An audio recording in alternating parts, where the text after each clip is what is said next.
Bienvenue sur ma chaîne. Aujourd'hui, je vais vous montrer comment installer Clipper sur la N3 V2 de chez Creality avec un BearTouch connecté. Donc, nous allons configurer le BearTouch. Pour cette version, je vais utiliser Mainsail, mais évidemment, vous pouvez utiliser FluidP si vous voulez, parce que les procédures sont quasiment identiques. Donc, pour ça, il nous faut un Raspberry Pi. Il nous faut deux cartes SD. Une carte SD de grande capacité qui sera insérée sur le Raspberry Pi pour l'installation de Clipper et une deuxième carte SD sur laquelle nous allons copier le fichier firmware que nous allons générer pour flasher l'instrument. Côté logiciel, nous aurons besoin de WinSCP, nous aurons besoin de PuTTY, mais aussi de Raspberry Pi Imager. Donc pour commencer, je dois préciser que vous pouvez avoir toutes les informations nécessaires sur Clipper en allant sur clipper3.org. Vous avez toutes les informations dont vous avez besoin pour l'installation, la configuration, les fichiers de configuration, etc. Tout est là. Il y a vraiment assez d'informations pour vous faciliter la tâche. Donc nous allons commencer par télécharger les logiciels dont nous avons besoin, à savoir WinSCP, PuTTY et Raspberry Pi Imager. Donc pour WinSCP, vous pouvez aller sur winscp.net et en bas vous trouverez le bouton de téléchargement. Donc nous allons télécharger. Là je vais prendre cette version, installateur. Je vais l'enregistrer sur le bureau. On dossier tous. Ensuite, je vais au niveau de PuTTY.org et là, vous cliquez sur Download PuTTY. Ça vous amène sur cette page. Au niveau de cette page, moi, parce que j'ai un Windows 64 bits, je prends PuTTY 64 bits, installer MSI. Je le télécharge. Maintenant, je vais à octoprint.org/download pour télécharger le Raspberry Pi Imager ici. Donc on va le télécharger. Je prends la version Windows. J'enregistre. Voilà, nous avons tous nos trois logiciels téléchargés. On a le Raspberry Pi Imager, on a PuTTY et on a WinSCP. Donc nous allons installer ces trois logiciels là. Donc j'installe WinSCP.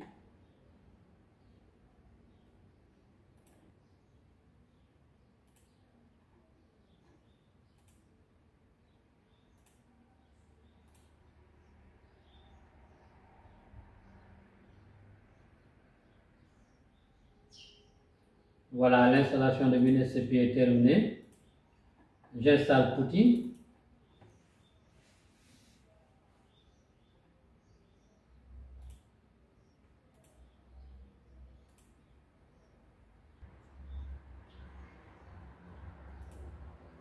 Installation de PuTTY terminée. Je vais installer Raspberry Pi Imager. Oui. Voilà, j'ai fini d'installer mes logiciels. Maintenant, je vais ouvrir Raspberry Pi. Je clique sur oui. Maintenant, je clique sur choisir l'OS pour choisir le système d'opération. Je vais au niveau de Other Specific Purpose ici. Other Specific Purpose OS. Vous voyez avec le carré et le cercle là. Je clique dessus. Ensuite, je prends 3D Printing.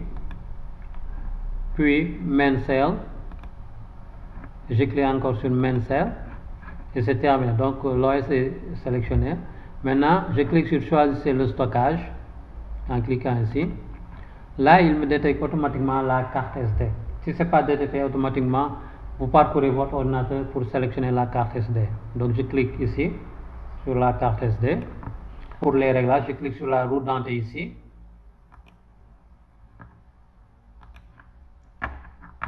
Je sélectionne Set Host Name. Là, par exemple, je vais mettre Mainsail. je peux mettre main cell point local. Je coche la case Enable SSH. Use Password Authentication si j'active. Maintenant, il me demande le nom d'utilisateur et le mot de passe. Le nom d'utilisateur c'est Pi. Pour le mot de passe c'est Raspberry, tout en minuscule. Raspberry, tout en minuscule. Voilà, maintenant je clique sur Configure Wireless LAN pour configurer le réseau Wi-Fi. Donc je mets le nom de mon Wi-Fi. Je mets le mot de passe.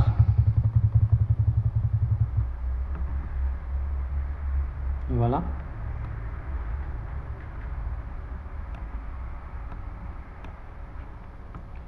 Pour le pays, je clique ici pour choisir le pays.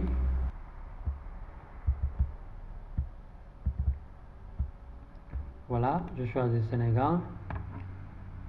Pour le time zone aussi, je peux sélectionner.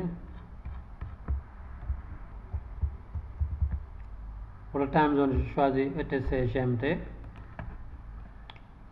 Je choisis le clavier de mon ordinateur qui est en français.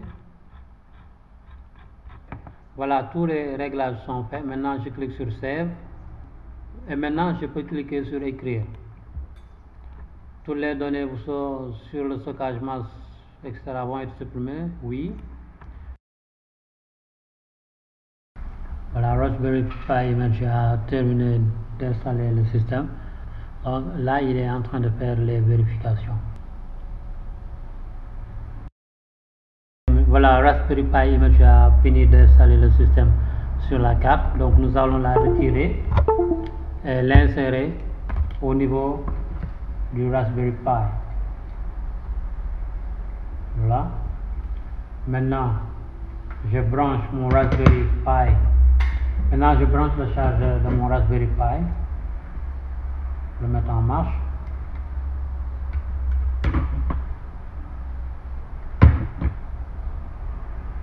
Voilà. Maintenant, je vais ouvrir PuTTY.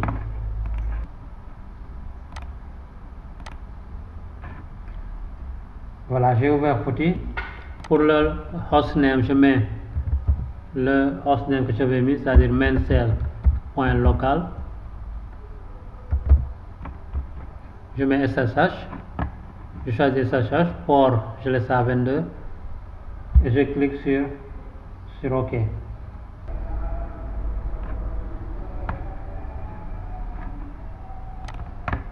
Voilà, ici, je suis au niveau du moniteur de PuTTY.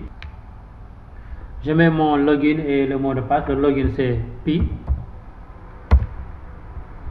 Et le mot de passe c'est Raspberry. Comme le Raspberry Pi. Je valide. Et voilà.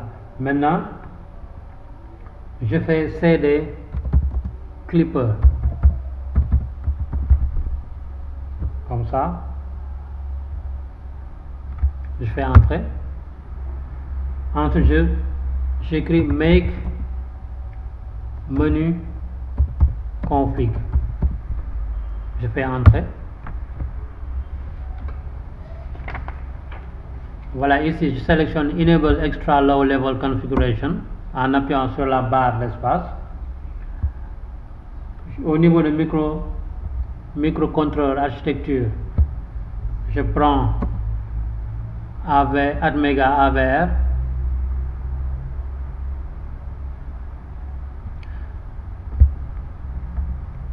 Au niveau je viens sur microcontrôleur architecture, je fais entrer.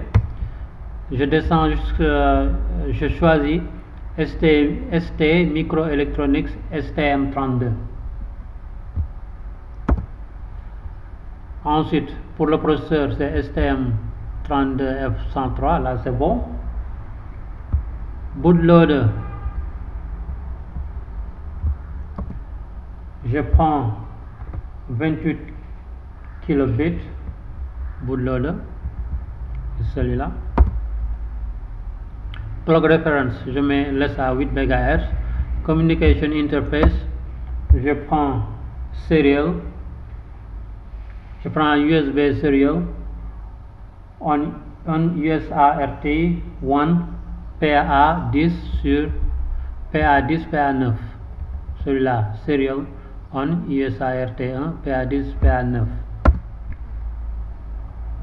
Le baud rate, je laisse à 250 000, c'est bon. Voilà, le GPIO pin, je laisse comme ça. Voilà, maintenant j'appuie sur Q pour quitter.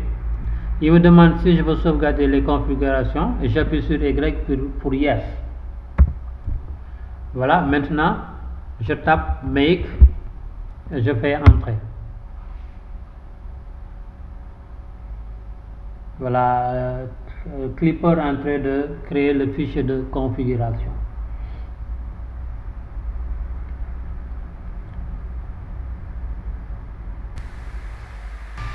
Maintenant j'ouvre WinSCP.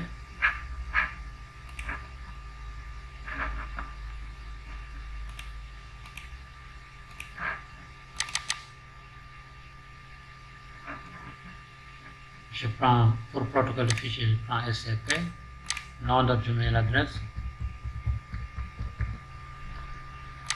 utilisateur, je mets Pi, mot de passe, Raspberry. Je fais entrer.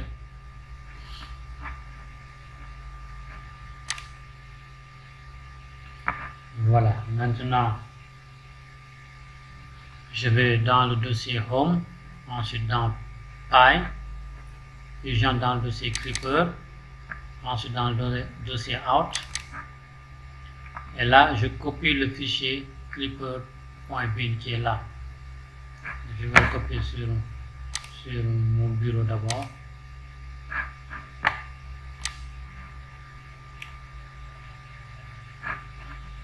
Ensuite je le mets sur la carte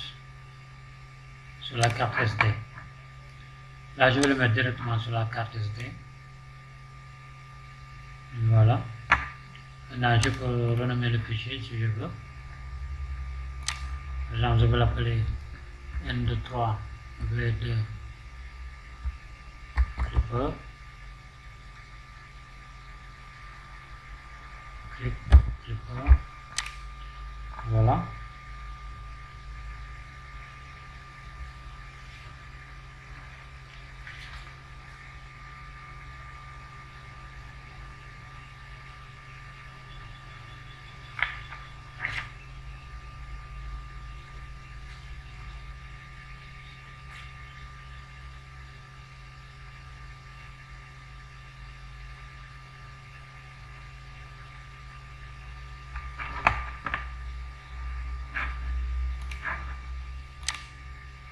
Maintenant, je retourne à main cell.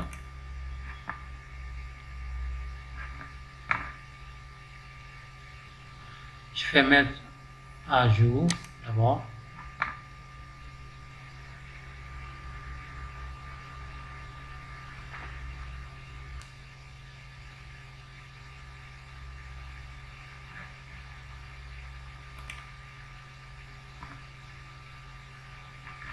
Voilà, maintenant je vais à config examples. Je regarde le fichier concernant la N23V2. Je fais tous les fichiers.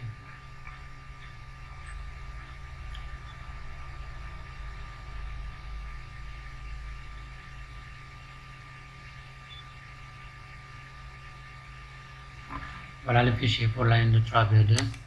J'ouvre ce fichier. Je fais CTRL A pour tout sélectionner. Ensuite CTRL C pour copier. Je ferme le fichier. Je reviens à machine. Ensuite, je sélectionne config ici. Je clique nouveau fichier. Je l'appelle printer.cfg. Je fais créer. Maintenant, j'ouvre le fichier printer.cfg et je colle avec CTRL V. Maintenant, j'insère la carte SD dans l'imprimante.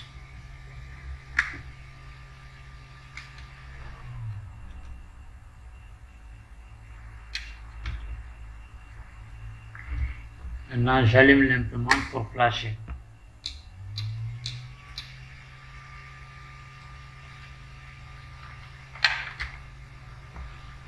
Maintenant, en principe, ça doit être terminé. Maintenant, je branche l'imprimante sur le Raspberry Pi. Voilà.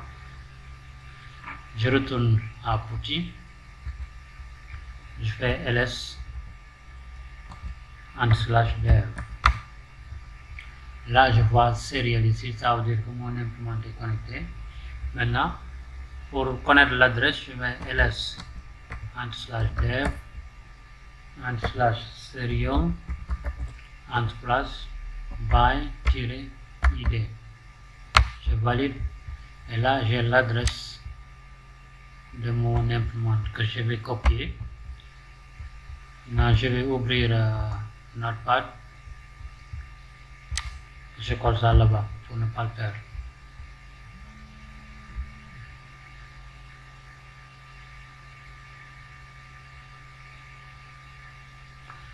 Maintenant, je retourne à main cell.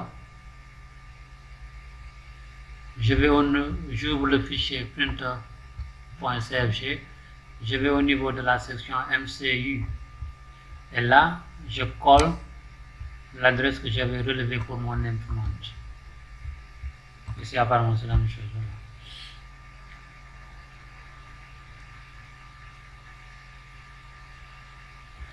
Maintenant, je clique sur sauvegarder et redémarrage. Sauvegarde et redémarrage.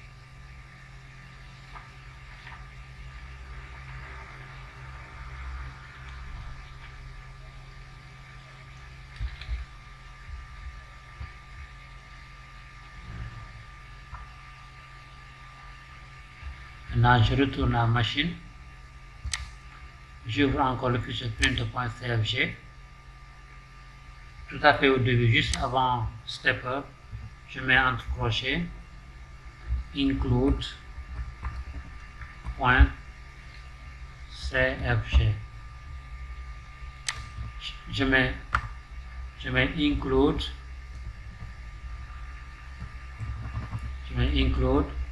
maincell.cfg. Je clique sur sauvegarde et redémarrage. Voilà. Maintenant, je retourne au tableau de bord.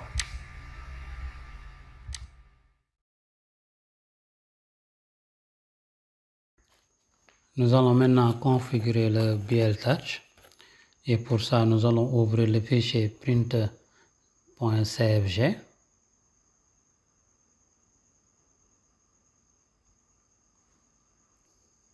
Voilà, mon fichier est ouvert.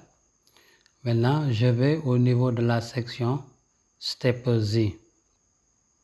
C'est vers la ligne 43. Voilà, ici, Stepper Z dans cette section. Pour commencer, je vais modifier le end stop pin. Ici, on a end stop pin PA7. Voilà, je vais le remplacer par end stop pin .probe.z-virtual-end stop.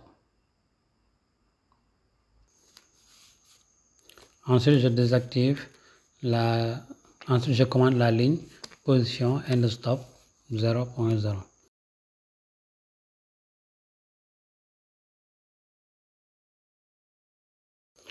Maintenant, je crée une autre section que je vais appeler BLTouch.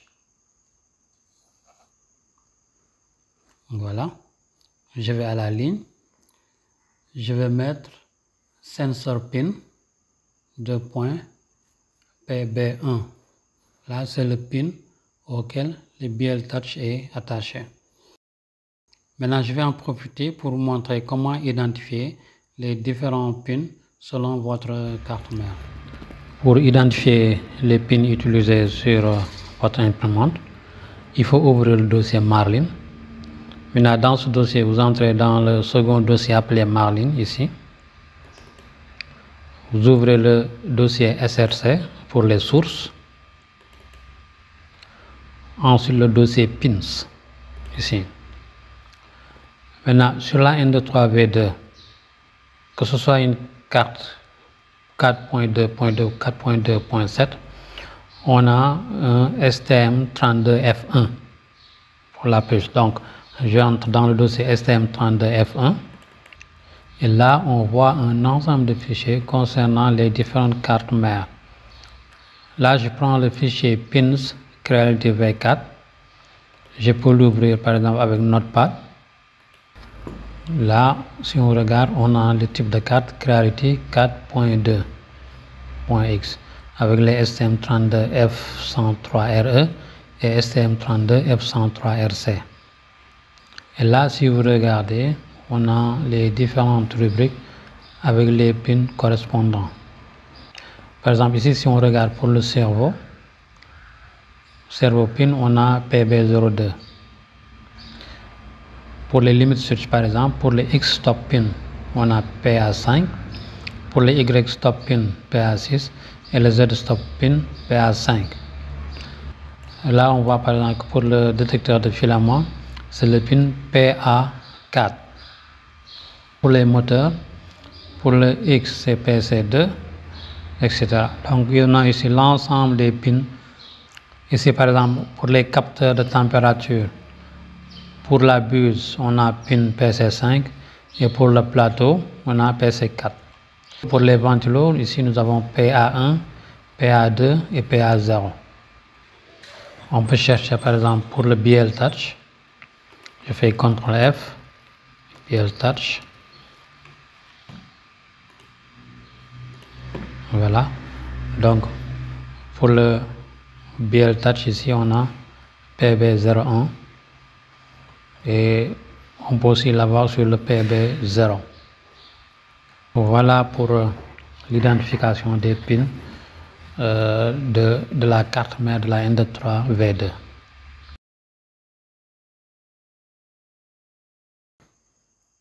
Là maintenant, j'ajoute contrôle pin PB0.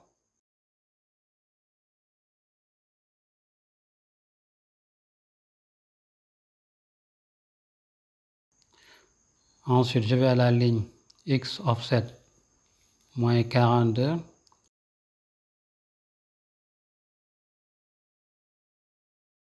Y offset moins 9.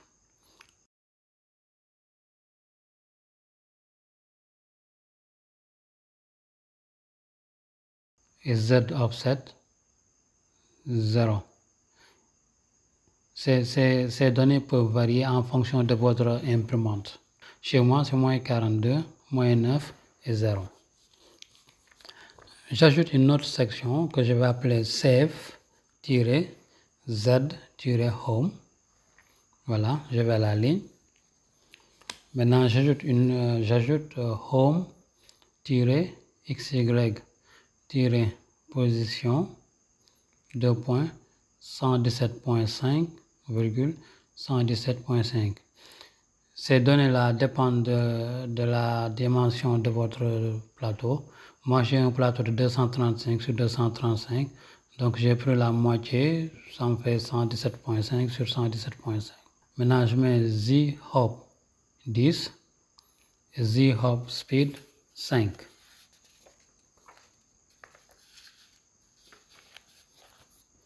Voilà. Voilà, je vais ajouter une autre section que je vais appeler bed-mesh. Je mets speed 120. Ensuite, horizontal-move-z, je mets 5. Ensuite, mesh-min, 2 points, je mets 15,15. Ensuite, mesh-max, je mets 188,191. Là aussi, ces données dépendent de la dimension de votre plateau. Ensuite, je mets probe-count 5,5. parce que là je veux un maillage de 5 points sur 5 points, ce qui va faire 25 points au total. Algorithme 2 points bicubic, ça c'est à peu près l'équivalent du bilinear dans Marlin. Fade start, je mets 1.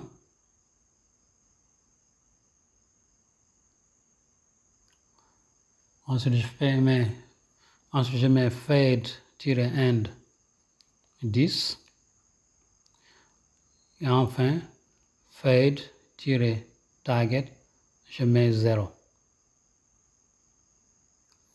Voilà, maintenant je peux sauvegarder et redémarrer. Et là je peux aller sur tableau de bord.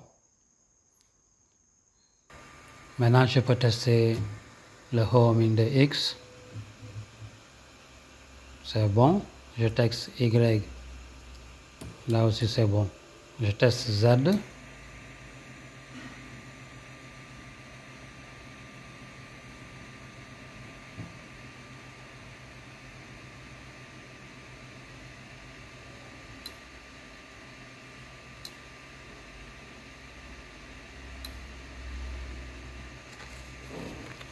Donc là aussi, le homing est bon. J'ai oublié d'ajouter un petit paramètre. Donc on retourne dans le fichier print.saveg.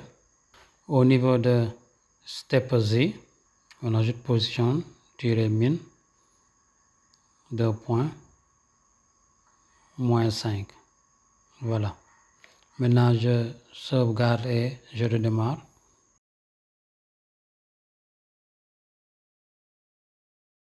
Donc je viens, je fais le homing pour les axes X, Y, Z. Voilà, c'est terminé. Maintenant je peux revenir à maillage et je fais calibration. Je donne un nom.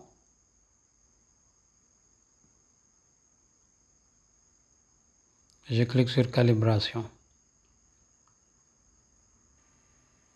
Et voilà, comme vous pouvez le voir, c'est en train de faire le calibrage.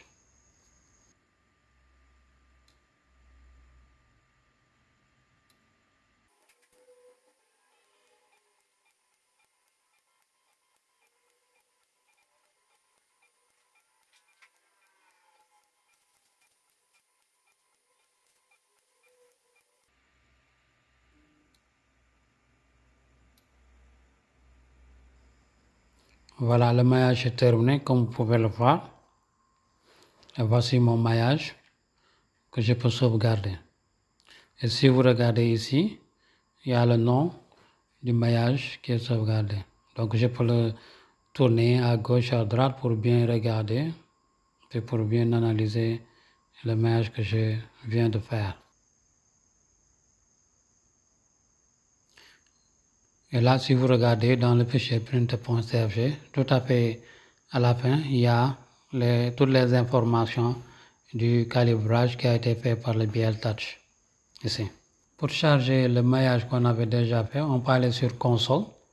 Ensuite, on tape la commande bed-mesh-profile espace load égale, et je mets le nom du maillage que j'avais enregistré. Ici, c'était mon N3V2. Ça, c'est pour charger le maillage directement à partir de la console. Mais aussi, on peut faire de sorte que MainCell charge directement le maillage. Et pour cela, nous allons dans Machine. Ensuite, nous ouvrons le fichier maincell.config. Bon, là, je me place, par exemple, à ce niveau. En fait, je peux faire ça dans n'importe quelle partie. Et je mets bed-mesh-profile espace load égale, et je mets le nom de mon maillage, mon N23V2. Maintenant, je peux cliquer sur sauvegarde et redémarrage. Et maintenant, à chaque fois que Clipper démarre, il va charger ce maillage-là.